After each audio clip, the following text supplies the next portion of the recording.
हाय नमस्कार, मैं हूं Ajay Erpagonda. Please like share and subscribe my channel Ajay's Hindi. Welcome to my channel. छात्रों, आज हम 10वीं कक्षा का दूसरा पाठ ईदगाह पाठ की उन्मुखीकरण और पाठ का उद्देश्य, विधा विशेष, कवि परिचय, विषय प्रवेश और 2 अनुच्छेद इस भाग में पढ़ेंगे। चलिए बच्चों, उन्मुखीकरण देखिए। पथिकों को जल्दी दोपहर में पेड़ सदा देते हैं छाया, खुशबू भरे फूल देते हैं हमको नौ फूलों की माला। त्यागी तरुओं के जीवन से हम भी तो कुछ देना सीखें।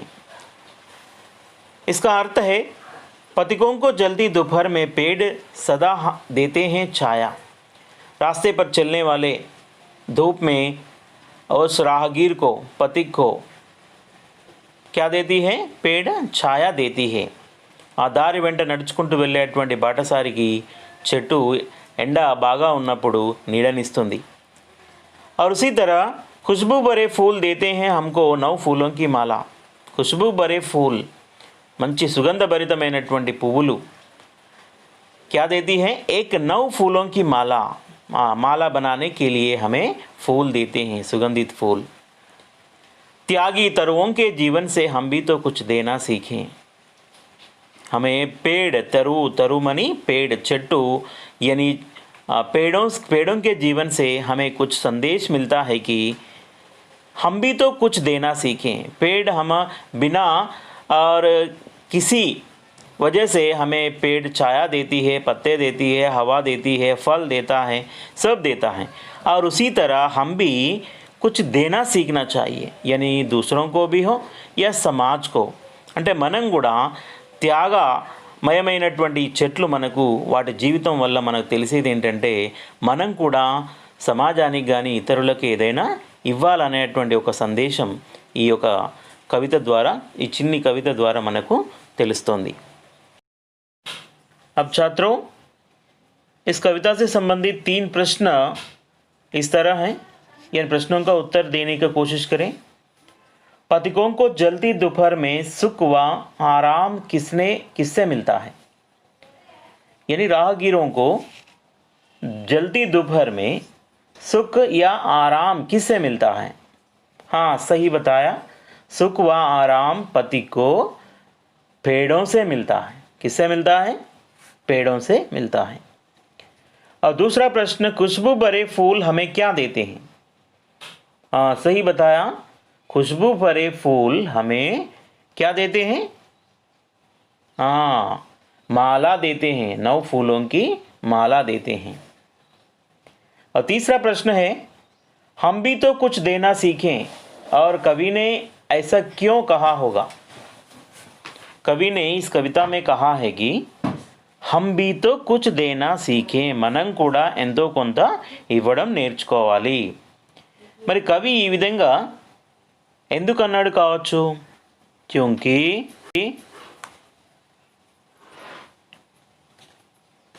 परोपकार करना मानव का परम धर्म है। जिस तरह पेड़ हमें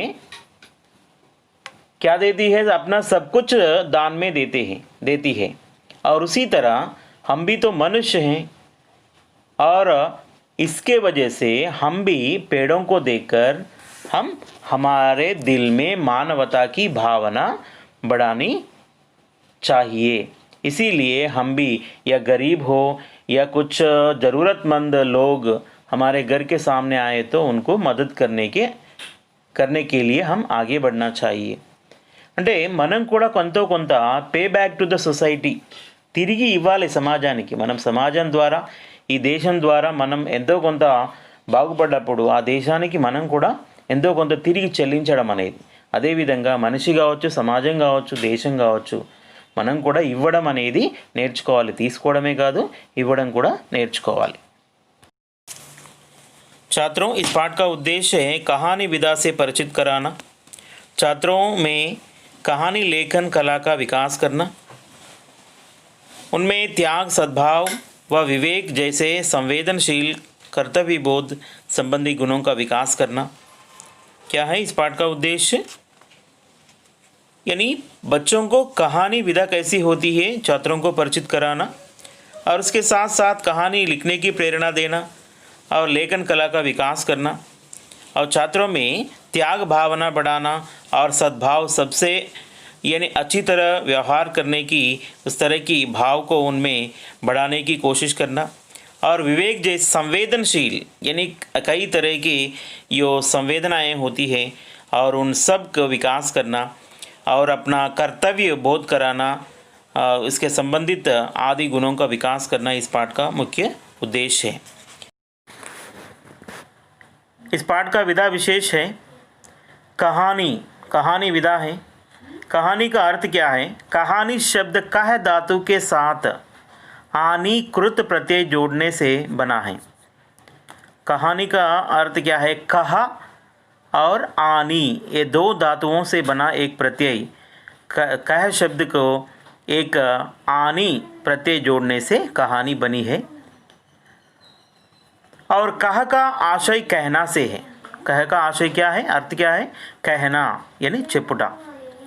किसी घटना या बात का सुंदर ढंग से प्रस्तुत किया जाना ही कहानी है। किसी भी विषय को और किसी भी घटना को बहुत अच्छी तरह से सुंदर ढंग से यानी स्रोत जो पढ़ने वाले पाठक होते हैं और या सुनने वाले जो श्रोता होते हैं उनको यानी सुनने की इच्छा पढ़ने की इच्छा यानी पैदा होने के एक अच्छी तरह जो ढंग है और उस ढंग से प्रस्तुत किया जाना ही कहानी विधा का मुख्य विषय है।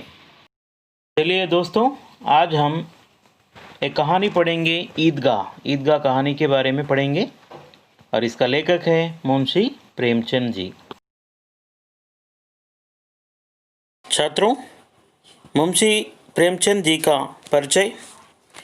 प्रेमचंद का जन्म एक गरीब घराने में काशी में 31 जुलाई 1880 को हुआ। इनके बचपन का नाम धनपत राय श्रीवास्तव था। इन्होंने ट्यूशन पढ़ाते हुए मैट्रिक तथा नौकरी करते हुए बीए पास किया। इन्होंने लगभग 1 दर्जन उपन्यास और लगभग 300 कहानियों की रचना की। इन्हें उपन्यास सम्राट भी कहा जाता है। इनकी कहानियाँ मानसरोवर शीर्षक से 8 खंडों में संकलित हैं। गोदान, गबन, सेवा सदन, निर्मला, कर्मभूमि, रंगभूमि, कायाकल्प, प्रतिज्ञा, मंगलसूत्र आदि इनके प्रमुख उपन्यास हैं। इनकी प्रमुख कहानियों में पंच परमेश्वर, बड़े घर की बेटी, कफन आदि प्रमुख हैं। उनका निधन सन 1936 में हुआ। छात्रों, प्रेमचंद जी बहुत गरीब परिवार में यानी 31 जुलाई 1880 को 31 జూలై 1880లో ఇతను కాశీలో జన్మించాడు। और इनके बचपन का नाम धनपत राय श्रीवास्तव था। చిన్నప్పుడు ఇతన్ని ధనపత్ రాయ్ శ్రీవాస్తవ్ అని పిలిచేవారు। इन्होंने ट्यूशन पढ़ाते हुए मैट्रिक तथा नौकरी करते हुए बीए पास किया। మరి ఇతను చిన్నప్పటి నుండే తనకు ఉన్నటువంటి జ్ఞానంతో ట్యూషన్ చదువు చెప్తూ వేరే ఇళ్ళల్లో ట్యూషన్ చెప్తూ మెట్రిక్ అంటే ఈ రోజుల్లో ఎస్ఎస్సి పాస్ కావడం ఆ తర్వాత ఇతనికి ఉద్యోగం అనేది రావడం జరిగింది। అతను ఆ ఉద్యోగం చేస్తూనే बीए पास కావడం జరిగింది। इन्होंने लगभग 1 दर्जन उपन्यास और लगभग 300 कहानियों की रचना की। इन्होंने 1 दर्जन यानी डजन सुमार 12 उपन्यास का मतलब क्या है? नॉवेल्स। అతను 12 వరకు నావెల్స్ని రాయడం జరిగింది। సుమారుగా 300 వరకు కహానీమని కథలు ఇతను రాయడం జరిగింది। और इन्हें उपन्यास सम्राट भी कहा जाता है। అందుకే ఇతని ఉపన్యాసాలు అనేవి నావెల్స్ అనేవి చాలా ప్రముఖమైనవి। అందుకే ఇతను ఉపన్యాస సమ్రాట్ అంటే ఉపన్యాస చక్రవర్తి అని పిలిచేవారు। इनकी कहानियाँ मानसरोवर शीर्षक से 8 खंडों में संकलित है। మరి ఇతను రాసినటువంటి అన్ని కథలు కూడా మానసరోవర్ అనేటటువంటి ఒక పుస్తక రూపంగా 8 భాగాలుగా ముద్రించబడింది। गोदान, गबन, सेवा सदन, निर्मला, कर्मभूमि, रंगभूमि, कायाकल्प, प्रतिज्ञा, मंगलसूत्र आदि इनके प्रमुख उपन्यास हैं। ఇవన్నీ ఇతను రాసినటువంటి ప్రముఖమైనటువంటి నావెల్స్గా పరిగణించబడుతున్నాయి। इनकी प्रमुख कहानियों में पंच परमेश्वर ఇతను రాసినటువంటి మనం ఏమని చెప్పుకున్నాం? సుమారుగా 300 వరకు కథలు రాసాడని చెప్పుకున్నాం। వీటిలో ముఖ్యంగా పంచ పరమేశ్వర్ అని, బడే घर की बेटी అని అంటే పెద్దింటి అమ్మాయి అని, తర్వాత కఫన్ ఇవన్నీ చాలా ప్రముఖమైనవి। ఇతను ఇంకా నిధన్ जो है 1936 1936లో ఇతను మరణించడం జరిగింది। प्रेमचंद द्वारा लिखित कुछ पुस्तकें: सेवा सदन, रंगभूमि, मानस सरोवर, गोदान, निर्मला, गबन और दो बैलों की आत्मकथा, नमक का दारोगा, पंच परमेश्वर, प्रतिज्ञा, प्रेमचंद की सर्वश्रेष्ठ कहानियाँ, प्रेमाश्रम और बड़े गिर की बेटी, और इसके साथ आज का जो पाठ है ईदगाह, ये सब प्रेमचंद द्वारा लिखित कहानियाँ। छात्रों, ईदगाह पाठ का विषय प्रवेश। प्राचीन काल से ही नैतिक मूल्य भारतीय जीवन के प्रतिबिंब रहे हैं। ప్రాచీన కాలం నుండి కూడా నైతిక విలువలకి ఆధారమైనటువంటి భారతీయ జీవన విధానం, इसका रूप हर भारतीय में समाया हुआ है। దీనికి రూపము ప్రతి భారతీయునిలో కూడా నిండి ఉంది। हम अपने बुजुर्गों का बड़ा ध्यान रखते हैं, जैसे इस कहानी में दर्शाया गया। इसका एक उदाहरण है, हम अपने बुजुर्गों को, बड़े यानी बूढ़े लोग घर में रहते हैं ना, उन लोगों को बहुत श्रद्धा से ध्यान रखते हैं और इसके बारे में इस पाठ में हमें लेखक बता रहे हैं। रमजान के पूरे 30 रोजों के बाद आज ईद आई है। कितना मनोहर, कितना सुहावना प्रभाव। मुसलमान लोग यानी 30 दिन रोजे रखते हैं रमजान के महीने में, और अगले दिन क्या है, ईद मनाते हैं, त्योहार मनाते हैं। 30 రోజులు ఉపవాసం తర్వాత మరుసటి రోజు ఈ యొక్క పండుగని, ఈద్ రంజాన్ పండుగని జరుపుకుంటారు। और उस दिन क्या है, कितना मनोहर प्रकृति यानी वातावरण कितना मनोहर है और कितना सुहावना प्रभात है। बहुत सुंदर है वातावरण। वृक्षों पर कुछ अजीब हरियाली है, చెట్లపైన పచ్చదనం కనిపిస్తుంది। खेतों में कुछ अजीब रौनक है, పంట పొలాలపైన కూడా ఒక పచ్చదనం, ఒక విచిత్రమైనటువంటి ప్రకాశం కనిపిస్తుంది। आसमान पर कुछ अजीब लालिमा है, आसमान में क्या है, कुछ अजीब लालिमा है, यानी सूर्य उगने से, यानी सूर्य का उदय होने वाला है, सूर्योदय होने वाला है, और उस समय यानी पूरा वातावरण यानी लालिमा से भरा हुआ है। आज का सूर्य देखो कितना प्यारा, कितना शीतल है। आज सूर्य देखे तो कितना प्यारा दिखाई दे रहा है और सुंदर दिखाई दे रहा है और शीतल भी, मानो संसार को ईद की बधाई दे रहा है। आप समझिए कि सूरज क्या कर रहा है, समाज को ईद की बधाई दे रहा है, यानी मुसलमान समाज को ईद की बधाई दे रहा है। అందరికీ ఈ పండుగ సందర్భంగా मुस्लिम సమాజానికి శుభాకాంక్షలు తెలియజేస్తున్నట్లుగా కనిపిస్తుంది। ईदगाह जाने की तैयारियां हो रही है। सब लोग पानी नहाकर जल्द से जल्द नूतन वस्त्र पहनकर और ईदगाह जाने के लिए निकल रहे हैं। लड़के सबसे ज्यादा प्रसन्न हैं, बार बार जेब से खजाना निकालकर गिनते हैं। लड़के बहुत प्रसन्न हैं क्योंकि और ईद के दिन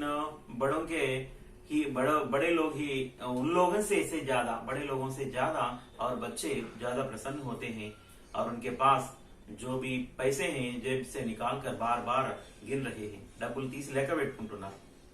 महमूद गिनता है 1 2 10 12, उसके पास 12 पैसे हैं। महमूद एक लड़का का नाम है और उन्होंने अपने जेब से पैसे निकालकर 1 2 3 4 ऐसा गिनती कर रहा है। कितने पैसे हैं उनके पास? 12 पैसे हैं। मोहसिन के पास 15 पैसे हैं। मोहसिन अने अब्बाई దగ్గర 15 पैसे ఉన్నాయి और इनसे अनगिनत चीजें लाएंगे, खिलौने, मिठाइयां, बिगुल, गेंद और न जाने क्या क्या। पैसे बच्चे सोच रहे हैं कि अपने पास जो पैसे हैं उन पैसों से ये अनगिनत चीजें खरीदेंगे ईद की नमाज खत्म होने के बाद। నమాజ్ అయిపోయిన తర్వాత బయట ఉండే అటువంటి దుకాణాల దగ్గరికి వెళ్ళి కావలసినటువంటి అన్ని వస్తువులు కొనుక్కుందామని ఆలోచనలు చేస్తున్నారు। किस तरह की खिलौने, किस तरह की चीजें हैं? खिलौने బొమ్మలు, మిఠాయియా స్వీట్స్, తినుబండారాలు, బిగుల్ అంటే విజిల్, ఈలా, और गेंद బంతి, ఇలాంటి వస్తువులు చిన్నపిల్లలకు చాలా ఇష్టం కదా, ఇవన్నీ కొనాలని అనుకుంటున్నారు। और सबसे ज्यादा प्रसन्न है हामिद। यहाँ पर हमारा कहानी का जो हीरो है यानी कथा मेन रोल है, कौन है? हामिद। वह बोली सूरत का 4-5 साल का दुबला पतला सा लड़का था। हामिद कैसा था? बहुत बोली सूरत, नादान सूरत लड़का, और नादान सूरत वो बच्चा हामिद है। कितने साल का है? 4-5 साल का। वो कनाल संवत्सरालु ఉంటాయి కావచ్చు। और उसका पिता गत वर्ष हाइजे की बेंट हो गया। उनका पिताजी की मृत्यु हुई, इससे कलरा से उनकी मृत्यु हुई और उनकी अम्मी भी माँ न जाने क्यों पीली पड़ती गई और एक दिन वह भी परलोक सिधार गई। उनकी अम्मी भी, मम्मी की देहांत भी हुई। और किस तरह हुई? अचानक पीली पड़ती गई। पीली पीली पड़ जाना मतलब పేలవంగా, శరీరం మొత్తం పేలవంగా మారిపోయి కొద్ది రోజులకే ఆమె చనిపోయి। और किसी को पता ना चला कि आखिर अचानक यह क्या हुआ। और सोचने वाले, देखने वाले, आजू बाजू वाले भी परेशान हो गए थे, अचानक इनकी अम्मी को क्या हुआ। अब हामिद अपनी दादी अमीना की गोदी में सोता है और दादी अम्मा हामिद से कहती है कि और उससे अब्बा जान रुपए कमाने गए हैं। अब हामिद किसके पास रहता है? अपनी दादी है, उसकी नाम अमीना। अमीना के गोदी में पलता है और वहीं सोता है। और क्या है, कभी कभी अमीना कहती है हामिद से, तुम्हारे अब्बा जान कहाँ गए? पैसे कमाने गए हैं। बच्चे पूछते हैं ना, పిల్లలు అడుగుతారు కదా, నాన్న ఎక్కడికి వెళ్ళాడు అని అంటే మీ నాన్న డబ్బులు సంపాదించుకొని రావడానికి వెళ్ళాడు అని। और अम्मी जान अल्लाह मियाँ के घर से उसके लिए बहुत सी अच्छी चीजें लाने गई है। మీ అమ్మ దేవుడి దగ్గరికి వెళ్ళింది, అల్లా దగ్గరికి వెళ్ళింది, అక్కడి నుంచి నీకు కావలసినటువంటి అన్ని వస్తువులను తీసుకురావడం కోసం వెళ్ళింది అని చెప్తూ ఉండేది। आशा तो बड़ी चीज है, हामिद के पांव में जूते नहीं है और सिर पर एक पुरानी टोपी है जिसका गोटा काला पड़ गया है, फिर भी वह प्रसन्न है। आशा क्या है? बड़ी अजीब चीज है कि यानी मरने वाले को भी जिंदा कर देती है। और आशा उस तरह की आशा यह हर एक में होनी चाहिए। लेकिन हामिद के पांव में जूते भी नहीं है, चप्पल भी नहीं है, చెప్పులు కూడా లేవు అతనికి। सिर पर एक ही टोपी है, తలపైన ఒక టోపీ మాత్రమే ఉంది, जिसका गोटा क्या हुआ था, कैसा था, కాలా పड़ गया। దాని యొక్క టోపీ యొక్క అంచులు అవి పూర్తిగా మాసిపోయి మసిబారినట్టుగా నల్లగా మారిపోయి ఉన్నాయి। అయినా గానీ అతను फिर भी वह प्रसन्न है, అతను చాలా సంతోషంగా ఉన్నాడు। अबागिन अमीना अपनी कोठरी में बैठी रो रही है। इधर अमीना क्या कर रही है? अपनी कोठरी में, अपनी छोटी सी झोपड़ी में और बैठकर रो रही है, ఏడుస్తోంది। आज ईद का दिन है और उसके घर में दाना तक नहीं है। ఈ రోజు పండగ రోజు और उसके घर में दाना तक नहीं है, ఒక గింజ కూడా లేదు వండుకోవడానికి। అంటే ఇంట్లో ఏం లేవు, అంత బీదరికం। लेकिन हामिद, కానీ హామిద్ చూస్తే ఎలా ఉన్నాడు? उसके अंदर प्रकाश है। అయినా పిల్లవాడిలో ప్రకాశం, ఏదో తెలియని ఒక బ్రైట్నెస్, ఒక ప్రకాశం అనేది అతని ముఖంలో కనిపిస్తుంది। బాహర్ ఆశాకి కిరణ్, అయినా గానీ సంతోషంగా ఆశ మాత్రం ముఖంలో కనిపిస్తోంది। और हामिद भीतर जाकर दादी से कहता है। और तब तक हामिद बाहर खड़ा हुआ था और थोड़ी देर के बाद और दौड़ता हुआ और अंदर गया। वहां पर अमीना क्या कर रही? रो रही है। रोती हुई और दादी को देखकर समझाता है। किस तरह समझाता है? तुम डरना नहीं अम्मा, मैं सबसे पहले आऊंगा, बिल्कुल न डरना। हामिद ఏమనుకుంటున్నాడు? నా గురించి బాధపడుతుందేమో అని అనుకుంటున్నాడు। అందుకే అతను సంధాయిస్తున్నాడు నానమ్మని, ఏమని? तुम डरना नहीं అమ్మా, నువ్వు భయపడకమ్మా, मैं सबसे पहले आऊंगा, నేను అందరికంటే ముందుగా తిరిగి వస్తాను, बिल्कुल न डरना, నువ్వు అస్సలు భయపడకు అని చెప్పాడు। अमीना का दिल कचोट रहा है और गांव के बच्चे अपने पिता के साथ जा रहे हैं। और हामिद का अमीना के सिवा कौन है? और बच्चे की बातें सुनकर अमीना का दिल कचोट रहा, ఏదో గుచ్చుకున్న మాదిరిగా ఆమె హృదయంలో బాధ కనిపిస్తోంది। और गांव के बच्चे सब लोग कैसे जा रहे हैं? अपने अपने पिता के साथ, भाइयों के साथ जा रहे हैं। వాళ్ళ తండ్రులతోటి, వాళ్ళ పెద్దవాళ్ళతోటి కలిసి ఈద్గాకు వెళ్తున్నారు। लेकिन ఇక్కడ హామిద్ మాత్రం ఎవరూ లేరు, నానమ్మ తప్ప ఎవరూ లేరు కదా। బీడ్ మే బచ్చా కहीं खो गया तो क्या होगा? ఆ గుంపులో కొన్ని వందల మంది, వేల మంది ఆ ఈద్గాకి వస్తారు కాబట్టి వాళ్ళందరూ ఒకేసారి బయటికి వెళ్ళినప్పుడు ఆ అబ్బాయి ఎక్కడైనా తప్పిపోతే ఎలా? और पहरे में और 3 कोस चलेगा कैसे? ईदगाह उनके घर से कितने किलोमीटर से? 3 कोस। 3 कोस का अर्थ है ये पुराने प्राचीन काल की एक गिनती का, नापने का एक सिस्टम है, एक रीति है। और 3 कोस मानी लगभग 3 किलोमीटर, यानी 2 माइल्स। और 3 किलोमीटर कैसे चलेगा? कैसे? 3 किलोमीटर ఎలా నడిచి వెళ్తాడు? पैरों में छाले पड़ जाएंगे। 4 సంవత్సరాలు 5 సంవత్సరాల అబ్బాయి నడుస్తూ వెళ్ళడం మళ్ళీ ఎండలో నడుస్తూ తిరిగి రావడం అంటే కాళ్ళకి బొబ్బర్లు వస్తాయేమో అని భయపడుతుంది. జూతే భీతో నహీ హై, కాళ్ళకు చెప్పులు కూడా లేవు కదా. वहां थोड़ी दूर चलकर उसे गोदी ले लेगी, लेकिन यहां सेवैया कौन पकाएगा. ఒకవేళ తను కూడా और हामिद के साथ अमीना भी अगर गई तो और थोड़ी देर चलकर अपने गोदी ले लेगी, అంటే ఎత్తుకొని కొద్ది దూరం నడిపించేది, కొద్ది దూరం ఎత్తుకొని వెళ్ళేది. లేకిన్ హామిద్ తిరిగి వచ్చేసరికి ఏం చేయాలి, ఇక్కడ ఇంట్లో సేమియా వండాలి, సేమియా స్వీట్స్ తయారు చేయాలి కదా. पैसे होते तो लौटते लौटते सारी సామగ్రి జమా కరికే జట్పట్ బనా లేతి. ఒకవేళ డబ్బులు ఉన్నట్లయితే వస్తువు దుకాణంలో కొనుక్కొని వచ్చి తీసుకొచ్చి ఇంటికి వచ్చాక కావాల్సినటువంటి సేమియాలు గాని వంట గాని చేసుకునేది. లేకిన్ పైసే నహీ హై. యహా తో చీజే జమా కర్తే కర్తే గంటో లగेंगे. ఇక్కడ ఇంట్లో హామిద్ వెళ్లి వచ్చేసరికి यानी तब तक वो नमाज पढ़ के फिर वापस आता, तब तक घर में कुछ सेवैया बनाना है, थोड़ी खाना बनाना है, और ये कहां से लाना है, चीजें कहां से लाना है, इधर उधर आजू बाजू वालों से पूछ कर मांगने की और सोच रही है. तो बच्चों यही है हमारा पहला भाग, और दूसरा भाग इन अगली कक्षा में मिलेंगे.